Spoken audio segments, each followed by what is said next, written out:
Hello everyone and welcome to today's Sutta class. We will start as usual with the Namo Tassa. Feel free to join if you like. Namo Tassa Bhagavato Arahato Samma Sambuddhassa. Namo Tassa Bhagavato Arahato Samma Sambuddhassa. Namo Tassa Bhagavato Arahato Samma Sambuddhassa.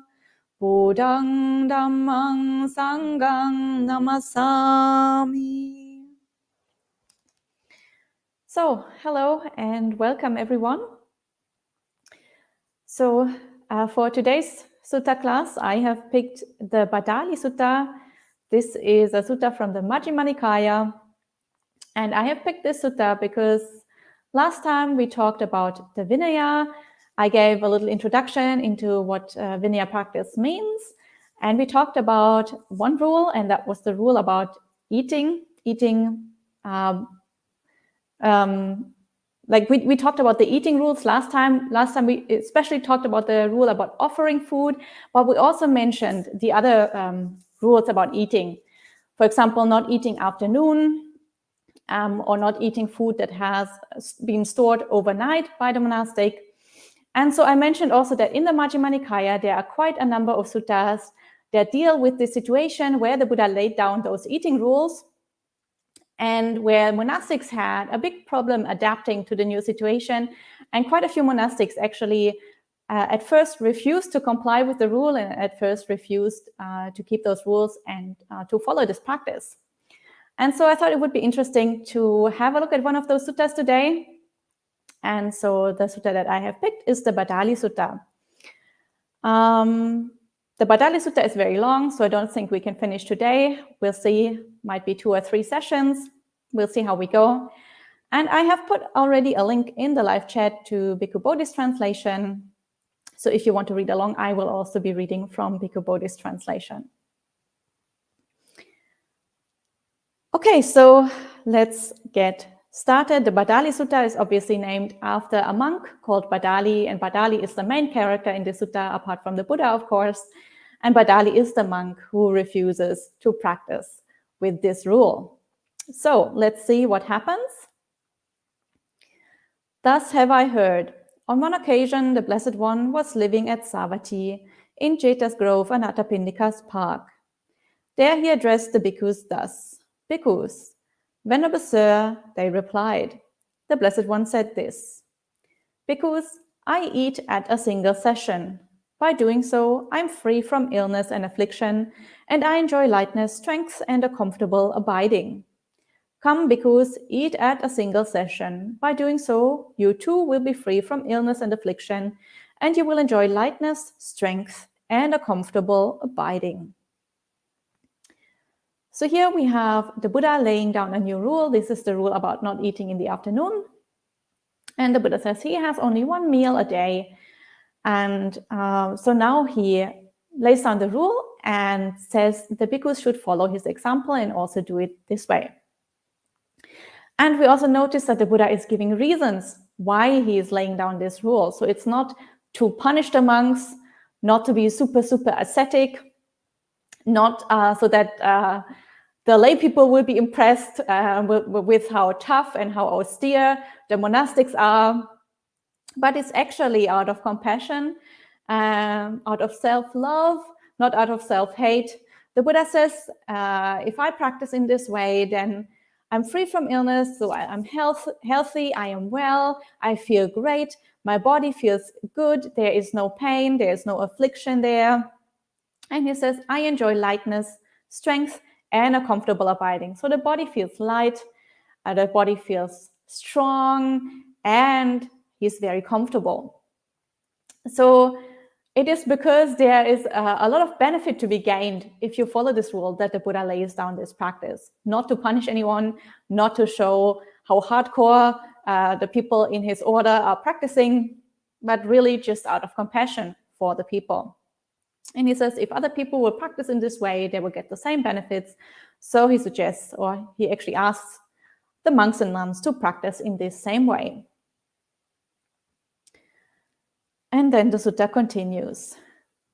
When this was said, the Venerable Bhaddāli told the Blessed One, Venerable Sir, I'm not willing to eat at a single session, for if I were to do so, I might have worry and anxiety about it. So Bhaddāli straight away tells the Buddha, I'm not going to do this. I refuse, because if I were to do this, then I feel very overwhelmed, I feel panicky, I feel totally stressed out. I'm so worried about this, so I just can't comply. And here we can already see how food security or food insecurity is something that can really mess up people's minds, or that can really mess with people, because we all know food is necessary for us to survive. And if people, and obviously it's not just necessary to survive, but we're also very, very attached to food. And so obviously we are not only attached to food, we're also attached to the body, we are attached to our life. So not having access to food whenever you think that you need it can be very, very triggering for people. And that can be very confrontational, and sometimes people are not ready to take on this practice. And I think we all know that when it comes to food, on the one hand, there can obviously be a lot of attachment to different flavors and to different cuisines and to different styles of cooking. So that is one thing. And people can become very controlling in the way they take food in, what kind of nutrients they need to be, what kind of vitamins, what kind of whatever minerals, or what kind of, whether there's gluten or no gluten, or lactose or no lactose. And of course, some people have health issues, like genuine health issues, but some people are just attached to their way of eating. So there are a lot of different diets, and we all know that. But also, of course, there are a lot of mental health issues that can be tied up with food. For example, anorexia, things like this, where people control food intake so much that they literally, they become unwell or can literally die because they're not eating enough. Or the opposite, when people become so obese that there can be a lot of health issues attached to that. Or for example, when we think about stress eating, we're mentally not feeling well, and so we just gobble down a lot of food. Or the idea of comfort food, we're not feeling well, so we have to eat a lot of unhealthy stuff because we think that will somehow be comforting us. Things like this. So we can see there's a lot of unhealthy habits tied up with the idea of food. So we have a lot of attachment to food. And obviously here in this case, Bhaddāli was feeling very stressed out. Maybe he was worried that he wouldn't get enough to eat if he ate only once a day, because obviously monks and nuns don't cook for themselves, so they can't really prepare whatever they want to eat. So they already have to practice a lot with this anxiety or with all these attachments that come with food. But obviously, if you have to rely on alms round, if you have to go into the village and collect food, then sometimes you get food and sometimes you don't. So this danger of not having enough is actually very, very real for the monastics in that time. Or even nowadays, actually, not only in that time, but in that time especially, because there everybody relied on alms round. Nobody was cooking in the monastery. So Bhaddāli had a lot of anxiety, and because of this anxiety, obviously that is a defilement in the mind. So he directly opposed the Buddha and said, I'm absolutely not going to practice in this way.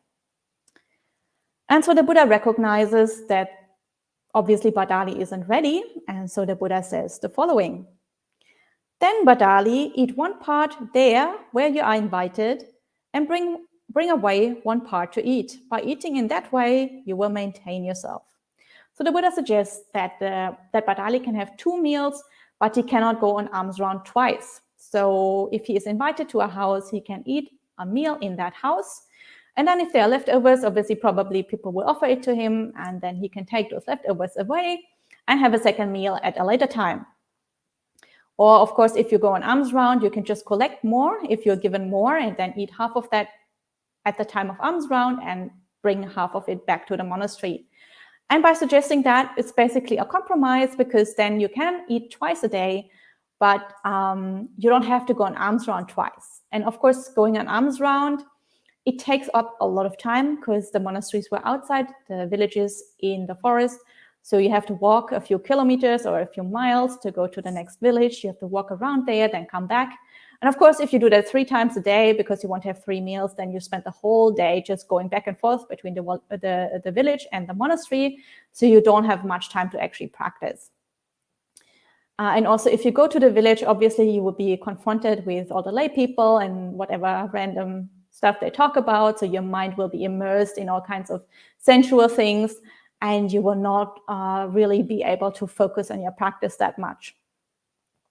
Especially if you are a practitioner who still has a lot of defilements, so it's very easy to distract them, such as Bhaddāli, who obviously has a lot of anxiety still in his mind. So the Buddha suggests to him to have 2 meals. And Bhaddāli says, "Venerable sir, I am not willing to eat in that way either. For if I were to do so, I might also have worry and anxiety about it." So even this compromise, Bhaddāli is not willing to undertake, so he just refuses. And of course, that's quite amazing.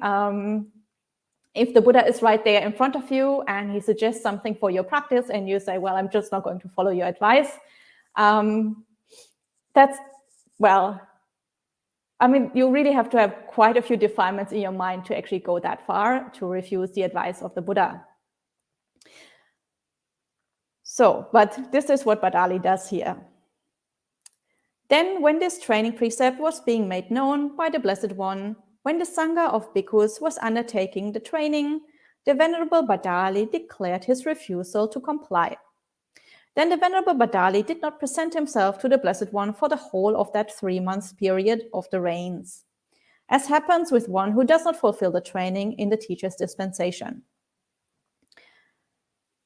So what happened then is that Bhaddāli felt ashamed and he could no longer go and see the Buddha. And so apparently they were spending the rains retreat there. And of course, the rains retreat is, as probably most of you know, this is a 3-month period. Every year where monastics don't travel around, they stay in one place and they just basically go on a retreat. And that's usually during the rainy season in India, because that time, obviously, when it's raining, it's very difficult to travel. So it's much better to stay in one place. And so Bhaddāli had this amazing chance. He could actually live with the Buddha for 3 months and get teachings, and pretty cool. But because he was stubborn and didn't want to practice that rule, he couldn't go see the Buddha because he felt ashamed. And so he missed this opportunity. And for 3 months, he lived with the Buddha, but didn't get any teachings. And then when the rains retreat was over, the sutta continues. Now on that occasion, a number of bhikkhus were engaged in making up a robe for the Blessed One, thinking, with his robe completed at the end of that 3-month period of the rains, the Blessed One will set out wandering. So now bhikkhus are making a robe for the Buddha, because the rains is almost over, and they are anticipating that the Buddha will go wandering. And so, again, this is a monastic tradition that robes are being made after the rains retreat is over. So usually after the rains retreat is over, there's still 1 month left of the rainy season, because the rainy season lasts for 4 months, but the retreat is only 3 months. So 1 month is left, and that month is still not suitable for traveling because it's still raining. So that month is used to make robes. So monastics come out of retreat. They have more interactions with the lay people. They're all coming together to make robes. Making robes is a very difficult and demanding job because the robes are very, very big. So usually it takes quite a few people to work together to make those robes. So it's a community activity. And obviously it's not suitable to do that while you're on retreat, because then you want to be by yourself and really focus on your practice. But for that last month, people come together and make robes. And it's obviously a good time to do that when you're stationary in one place, when you're not wandering, because you need all the equipment for rope making, and you're not going to lug that around when you're traveling from place to place. So at the end of the rains, it's a really good time to make ropes, because then when you're traveling around, you don't have to worry about your ropes being old or breaking up or something like that. But they know that the Buddha will soon leave the place and go wandering. So kind of Bhaddāli's last chance to apologize to the Buddha. So then the Venerable Bhaddāli went to those bhikkhus and exchanged greetings with them. And when this courteous and amiable talk was finished, he sat down at one side. When he had done so, they said to him, "Friend Bhaddāli, this robe is being made up for the Blessed One. With his robe completed at the end of the 3 months of the rains, the Blessed One will set out wandering. Please, friend Bhaddāli, give proper attention to this advice. Do not let it become more difficult for you later on." So obviously the other bhikkhus also have noticed what is happening. Bhaddāli probably at this point has become famous or infamous for disobeying the Buddha. And they're all kind of worried about Bhaddāli misbehaving in this way, or Bhaddāli not being able to go see the Buddha. So obviously that is a big loss for him. And once the Buddha goes traveling, it's even more difficult for Bhaddāli to actually apologize, because then the Buddha will be far away. So it's basically his last chance. And for that reason, they say, "Please, friend Bhaddāli, give proper attention to this advice. Do not let it become more difficult for you later." And so Bhaddāli says, "Yes, friends." And he went to the Blessed One. And after paying homage to him, he sat down at one side and said, "Venerable Sir, a transgression overcame me, in that, like a fool, confused and blundering, when a training precept was being made known by the Blessed One, when the Sangha of bhikkhus was undertaking the training, I declared my refusal to comply. Venerable Sir, may the Blessed One forgive my transgression, seen as such for the sake of restraint in the future." So Bhaddāli goes to the Buddha and he actually apologizes. And he says, "Well, I was stupid, I was a fool, and I should have undertaken this training precept. I should have kept the rule, but I didn't. And please forgive me. And in future, I will restrain myself and I will actually train in this rule." And so the Buddha says, "Surely, Bhaddāli, a transgression overcame you, in that, like a fool, confused and blundering, when a training precept was being made known by me, when the Sangha of bhikkhus was undertaking the training, you declared your refusal to comply. Bhaddāli, this circumstance was not recognized by you. The Blessed One is living at Savatthi, and the Blessed One will know me thus. The bhikkhu named Bhaddāli is one who does not fulfill the training in the teacher's dispensation. This circumstance was not recognized by you." So the Buddha confirms that Bhaddāli did not act properly when he did it in this way, that he didn't train in the rule. And he also says, "Bhaddāli, you haven't properly thought about what you were doing. You weren't properly thinking about what you were doing. You didn't really recognize that we are living together. You are living together with the Buddha, and you didn't reflect, like, what will the Buddha think about me? What will he think of me if I don't comply with his advice?" And so this obviously is a reference to the idea of hiri and ottappa. We've talked about this many times before. These two words, hiri and ottappa, from the Pali, these are the basis of the gradual training. So in most of the suttas that talk about the gradual training, this is the very first step. People need to have hiri and ottappa in order to actually be able to start the training. And so this basically means, hiri means your own inner conscience, so your own inner ability to differentiate between what is wholesome and what is unwholesome. Because if you don't have this ability, then you can't actually practice what is wholesome and let go what is unwholesome, because you don't know what to do.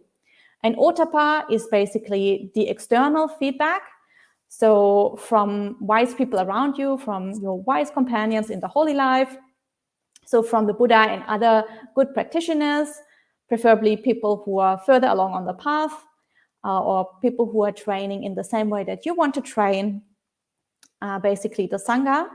And so it is actually encouraged for practitioners to reflect what are other people thinking about me, but not just any random other people. We don't have to please random other people out there, but what are wise people thinking about my conduct? Would they disagree with the way I behave? Or would they actually praise me for undertaking the wholesome and letting go of the unwholesome? And here the Buddha says, well, Bhaddāli, you didn't have ottappa, you didn't reflect in this way. What would the Buddha think about me? And would the Buddha think that I'm behaving in the right way? And obviously, if Bhaddāli had reflected in this way, he would have noticed that obviously the Buddha wouldn't agree. And also his other wise companions in the holy life wouldn't agree. And so this basic quality, ottappa, that you need for even undertaking the training on the path, the gradual training, was lacking in Bhaddāli. So obviously his practice couldn't have made any kind of progress. And then the Buddha continues and he says, also this circumstance was not recognized by you. Many bhikkhus have taken up residence at Savatthi for the rains, and they too will know me thus. The bhikkhu named Bhaddāli is one who does not fulfill the training in the teacher's dispensation. This circumstance too was not recognized by you. Also, this circumstance was not recognized by you. Many bhikkhunis have taken up residence at Savatthi for the rains, and they too will know me thus. The bhikkhu named Bhaddāli is one who does not fulfill the training in the teacher's dispensation. This circumstance too was not recognized by you. So this is again the same idea about ottappa. We should reflect what are our wise companions, the other Sangha members, thinking about us. And obviously Bhaddāli didn't reflect in this way. And then the Buddha continues, there are many male and female lay followers that are staying at Savatthi. And there are also many other recluses and Brahmins, followers of other religious movements that are staying at Savatthi. And they too will know me thus. The bhikkhu named Bhaddāli, an elder disciple of the recluse Gautama, is one who does not fulfill the training in the teacher's dispensation. This circumstance too was not recognized by you. So basically, Bhaddāli has ruined his entire reputation, not only in the Sangha, but also with the lay people and also with people who are not even Buddhist,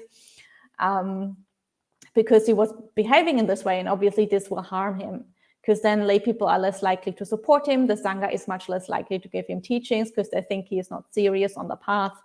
Everybody will look down on him. So obviously this is not to his advantage. And also here it says other recluses and Brahmins have observed what's going on. And it also says that Bhaddāli is an elder disciple of the Buddha. So he has some kind of standing in the Sangha. He has some kind of seniority. He should be a role model, but he just wasn't. So people have noticed.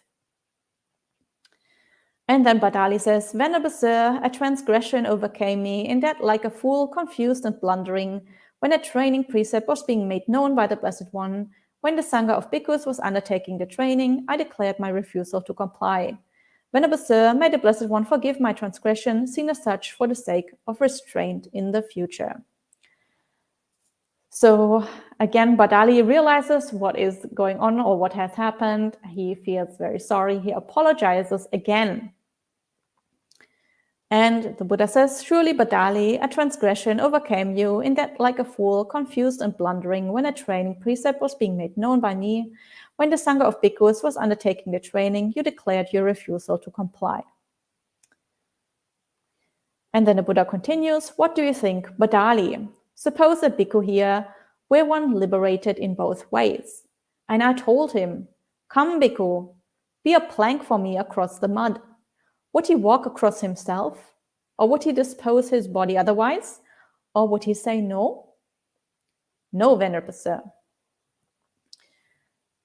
So now the Buddha comes up with a hypothetical scenario. There is a bhikkhu, and that bhikkhu is one liberated in both ways. That means he is an arahant, and not just an arahant, but also an arahant who has developed very, very deep samadhi, not just the jhana realms, but also the immaterial realms. So he has developed the wisdom that is necessary to overcome all the defilements and become an arahant, but also the very deep samadhi, the very deepest possible samadhi, all the way up to the immaterial realms. And often that comes along also with the psychic powers. So there is this very, very accomplished bhikkhu arahant and very, very deep samadhi. And so he must be a very, very devoted follower of the Buddha. Somebody who has gone the path all the way to the end. And then the Buddha theoretically asks, this didn't really happen, theoretically asks him to be a plank for him across the mud. So apparently there is a patch of mud on the ground and the Buddha doesn't want to step in the mud. So he asks this bhikkhu to basically lie down on the mud so that the Buddha can step on his body and walk to the other side of that muddy ground there. So obviously that is quite extreme, to let somebody else step on you while you're lying in the mud. But since this person is an arahant and he is asked by the Buddha, and he's very, very respectful and devoted to the Buddha, obviously, as a result. So the assumption is that obviously he would do that if the Buddha were to ask. So the Buddha says that person would not just simply walk away, or they wouldn't refuse to comply. And Bhaddāli agrees that he would do as the Buddha asked. And then the Buddha continues, what do you think, Bhaddāli? Suppose a bhikkhu here were one liberated by wisdom, a body witness, one attained to view, one liberated by faith, a Dhamma follower or a faith follower. And I told him, come bhikkhu, be a plank for me across the mud. Would he walk across himself, or would he dispose his body otherwise, or would he say no? No, Venerable Sir. So here, the simile continues. We have a list of 4 other people. So those 6 other people, and together with the one liberated in both ways, this forms a group of 7 people. And this group of 7 people is an alternative to the usual way of presenting the progress in the Dhamma towards arahantship. So the usual way we describe this is what we call the 4 pairs of persons, or the 8 kinds of individuals. So stream entry, one's return, non-return, and arahantship. And all of these 4 stages broken into 2 parts, people on the path and people who have attained this particular fruit. So for example, the fruit of stream entry. But in some suttas, the Buddha doesn't use this framework of the 4 steps from stream entry to arahantship. In some suttas, he uses this framework of 7 kinds of people, as it is presented here. So these are all noble disciples, equivalent to stream entry or higher, just with somewhat different expressions. So since they are all noble disciples, they are all fixed in the Dhamma, they know how to practice, and obviously their practice is unshakable, and their respect and faith in the Buddha is also unshakable. And so the next one that the Buddha describes here is one liberated by wisdom. This person is also an arahant, but this is an arahant that has developed enough wisdom to attain arahantship, to let go of all the defilements, but this person has not developed the deep samadhi of the immaterial realms. So usually this kind of person doesn't necessarily have the psychic powers. So this is a person who has a wisdom faculty that is dominant. The other arahant that we have talked before, the one liberated in both ways, has a samadhi faculty that is dominant. So they're very good at this concentration meditation, whereas the one liberated by wisdom is better at vipassana kinds of meditation. And then there is a body witness, one attained to view, and one liberated by faith. Those 3 people are not yet arahants, but they are already stream enterers or above. So those 3 people are different stages on the path in this kind of framework, in between stream entry, but before arahantship. And then the last 2, Dhamma followers and faith followers. Most of you are probably very familiar with those terms. Those are people that are on the path to stream entry.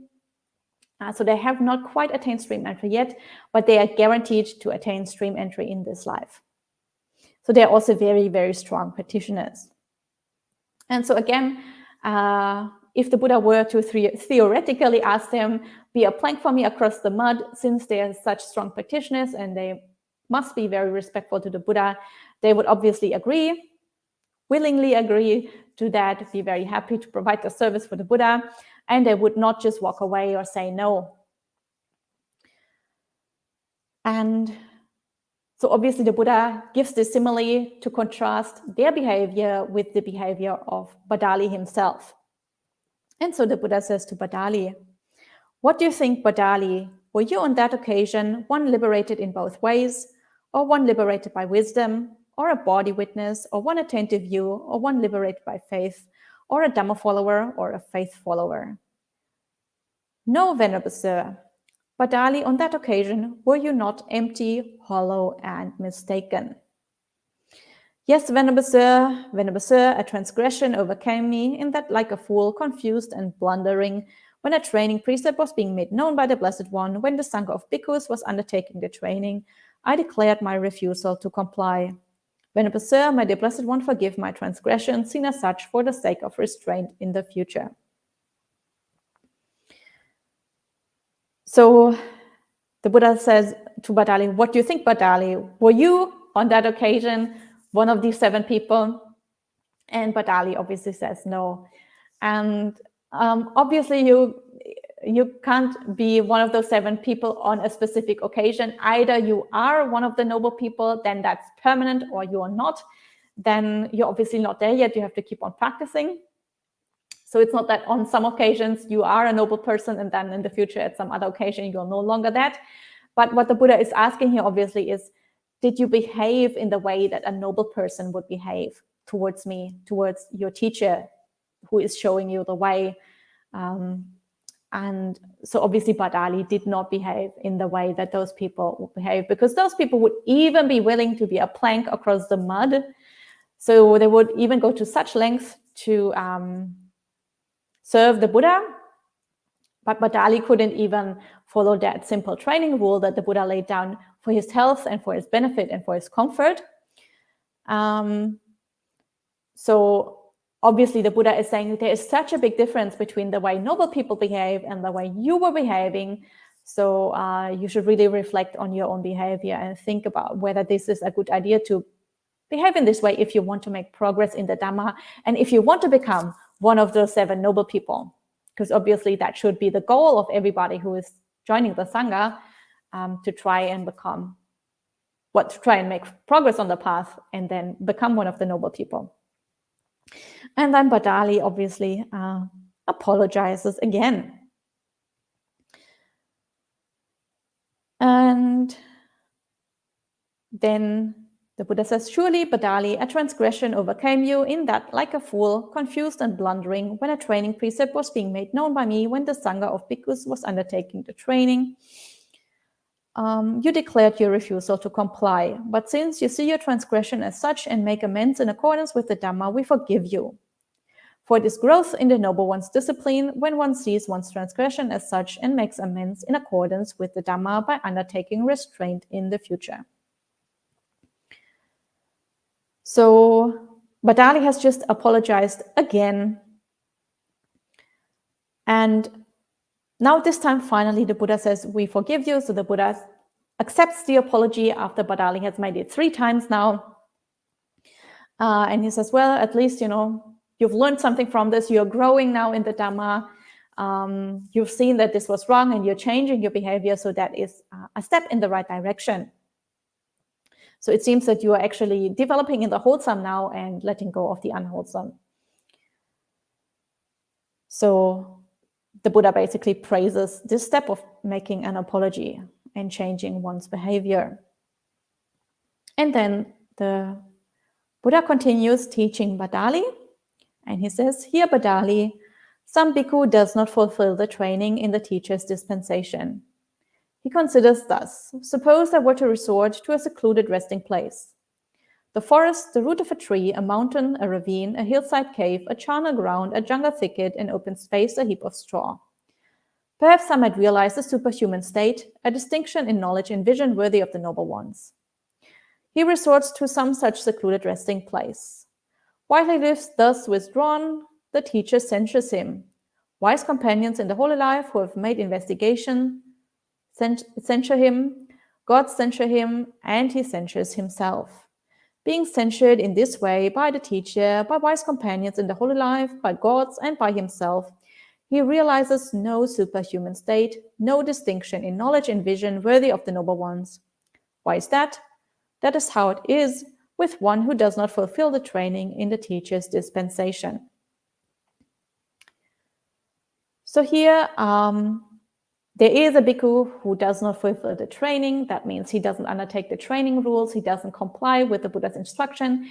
He doesn't do the preliminary steps on the gradual path. So we all know the gradual path usually starts with sila, virtuous behavior. For monastics, that means also keeping the monastic rules. And then there's a whole list of preliminary practices before people actually go into seclusion and practice deep meditation. Another step that is usually at the beginning stages of the practice is, for example, eating in moderation. So that is included in many of the suttas with the gradual training. And so obviously this directly ties in with this training rule that the Buddha has laid down here about eating only one meal a day. And then some bhikkhus are not willing to undertake this training, just in the same way that Bhaddāli was not willing to undertake this training. So the foundation of the practice are really missing. And as we know, this is a gradual path. So the higher stages rely on the lower stages being completed in order to successfully make progress on the path. But if your foundations are shaky, or if you haven't established them at all, obviously there's no way you can progress to the higher stages. So if you don't have your virtuous behavior in place, if you don't have your training rules in place, even if you go into the forest and you want to practice in seclusion, you actually can't, because your mind is not prepared and you're not going to make any kind of progress. And on the contrary, you're going to have all these thoughts in your head. The Buddha is blaming me, and all the Sangha around me are blaming me, and the devas that live around me, they are blaming me, and I'm also blaming myself because I didn't comply with the training, and I'm expected to do that. And when I ordained, I made a promise to do that, but I'm not actually doing it. So you feel kind of bad, and you have a lot of remorse inside, and you have a lot of restlessness, and obviously these are all hindrances, and when the hindrances are present, you just cannot meditate properly. And so for that reason, obviously, you do not develop any kind of superhuman states, and no distinction in knowledge and vision worthy of the noble ones, so you do not become one of the noble ones if you act in this way. So because the lower stages are not in place, because your sila is defective, you cannot develop the higher stages. You can go into the forest all you want. You can practice meditation as much as you like. If your sila is not strong, there's just nothing going to happen. And so the Buddha continues now with the opposite kind of monk. Here, Bhaddāli, some bhikkhu, does fulfill the training in the teacher's dispensation. He considers thus: suppose I were to resort to a secluded resting place, the forest, the root of a tree, a mountain, a ravine, a hillside cave, a charnel ground, a jungle thicket, an open space, a heap of straw. Perhaps I might realize a superhuman state, a distinction in knowledge and vision worthy of the noble ones. He resorts to some such secluded resting place. While he lives thus withdrawn, the teacher does not censure him. Wise companions in the holy life who have made investigation do not censure him. Gods do not censure him, and he does not censure himself. Being uncensured in this way by the teacher, by wise companions in the holy life, by gods, and by himself, he realizes a superhuman state, a distinction in knowledge and vision worthy of the noble ones. So obviously this is the other kind of person, the opposite kind of person. They have put the foundations in place. Their sila is strong. And for that reason, if they go to the forest and want to practice higher stages on the path, they can, because that basis is there. And because their mind is not full of remorse, full of anxiety, full of agitation, because they are at peace with the world. There's harmony around them. They're in harmony with the teacher. They have good relationships with the teacher. They have a good relationship with the Sangha at large, or at least with the wise companions. Obviously, Sometimes there can be foolish people anywhere, and foolish people maybe censure you still. Even the Buddha was criticized sometimes, but the wise people, the people that matter, the people whose opinions you should value, they will not censure you. And as the text here also says, those are people who make an investigation before they either censure or not censure.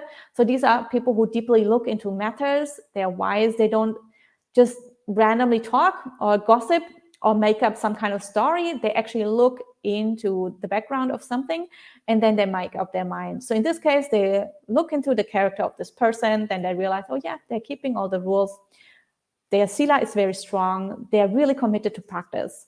And then they don't censure those kind of persons. So the text makes it very clear. These are people who make an investigation first. And so, because there's harmony with the teacher, the companions in the holy life, the devas that live around him. So since he has gone into the forest, into nature, there will be a lot of nature devas around him. And it's very beneficial for a practitioner to have the goodwill of those invisible beings around you that can really support your practice. And of course, he also himself, or she, or they themselves, don't blame themselves. They don't put themselves down because they know, I did everything that was necessary. I'm a good person. I followed up on my commitments. I kept all my promises. I'm keeping those rules. And so I'm internally at peace, and I can actually undertake these higher stages on the path. And so for that reason, they realized a superhuman state, a distinction in knowledge and vision worthy of the noble ones. And now the Buddha explains what that means. And he says, quite secluded from sensual pleasures, secluded from unwholesome states, he enters upon and abides in the first jhana, which is accompanied by applied and sustained thought, with rapture and pleasure born of seclusion. Why is that? That is how it is with one who fulfills the training in the teacher's dispensation. So, the first superhuman state, of course, probably everybody knows, is the first jhana. This here is the stock passage of the jhana, so we're not going to talk about this in detail. We've done that many times before. But the Buddha says, well, it's just natural. It's not, if you have your foundation in place, if you have the basics in place, it's actually not that difficult to enter jhana, because at this point you have no more anxiety, you have no more restlessness, no more worries. The hindrances have been overcome. And when there are no hindrances present in the mind and the mind is just open and relaxed, it's not that difficult for that kind of person to glide into the jhanas. It's just how it is with one who fulfills the training in the teacher's dispensation. If you follow the gradual training step by step and you don't try to skip steps and practice things at the higher end of the path without having your foundations in place, then there's just a natural progression, a natural flow. And basically the jhanas come naturally to you if you have overcome the hindrances. So this is just how it is if you fulfill the gradual training. This is just how it is if you train in the teacher's dispensation. It's completely normal. And then the Buddha continues on with the second jhana, the third jhana, and the fourth jhana. So as you progress on, obviously it's natural that you go deeper and deeper and deeper into samadhi. And then after, these are all just the stock passages. We've read them many times. After this, it is followed by the three special knowledges, the Tevija. So when you have developed this kind of concentration, then you have you can access three special knowledges. The first one is the recollection of past lives. So you remember your own past lives many eons back. So millions and millions of past lives, because your mind is so clear and so pure, and you're in such a deep samadhi state that you can remember and access all of those memories. That is the first knowledge. The second knowledge is the knowledge of the passing away and reappearance of beings. That means that your divine eye opens. With the divine eye, you can see things, either things that are far away from you, or you can see the devas and other beings. And you can also understand how karma works. You can see how beings are reborn according to the karma that they have made. So you finally properly, directly understand the law of karma. It's no longer a theoretical knowledge that you need to believe in, but you actually directly see how beings are reborn in accordance with the karma that they have made. So in the first special knowledge, you learn about past lives or about the rebirth process. And in the second higher knowledge, you learn about how karma is linked into that. So how karma and rebirth work together. And then the third higher knowledge is the knowledge of the destruction of the taints. This is the knowledge of an arahant. All the defilements in the mind are being destroyed through seeing with wisdom. So your wisdom is very, very strong at this point. And it is actually the wisdom faculty, not the samadhi faculty. The wisdom faculty is the one that destroys the taints. But samadhi obviously is a necessary foundation for wisdom to become so strong. So wisdom and samadhi work together to make that final breakthrough to arahantship. And at this point, you have no more doubt about rebirth. You have no more doubt about karma because you've just really seen for yourself how that works. And then your taints are destroyed and you become an arahant. And again, the Buddha says, why is that? That is how it is with one who fulfills the training in the teacher's dispensation. So again, this is just a natural flow of events. If your foundations are strong, then you can go into seclusion and practice very deep meditation. If that deep meditation is strong, you will realize all those superhuman states. And once that has happened, you naturally become an arahant. So you just keep on practicing the gradual training. Don't try to skip any of the steps. Make your foundations very, very strong. And then everything else naturally follows in its own time whenever you're ready. So, and I think at this very inspiring point, when the Buddha has just explained about how to realize arahantship, we can finish the sutta discussion for today. And there's still quite a bit left of the sutta, so we will continue next time. But for today, we will stop here. And if you have any questions or comments, then please leave them in the live chat, and I will see if I can answer them.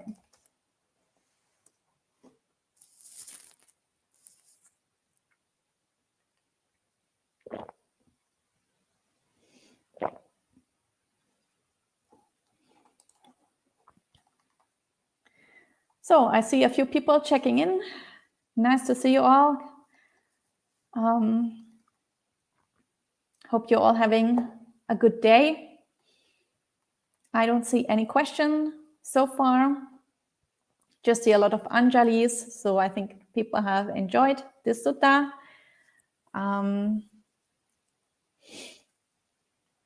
People are saying thank you. People are saying sadhu, sadhu. So I guess that there is no question for today. Anyway, we will continue the sutta next time. So if any question comes up, you can still ask next time. And then for today, we're going to finish with 3 sadhus. Feel free to join if you like.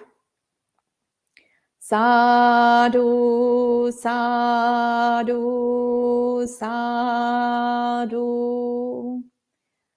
So I wish you a good rest of the day and a good week. And I will see you all next Tuesday. Take care.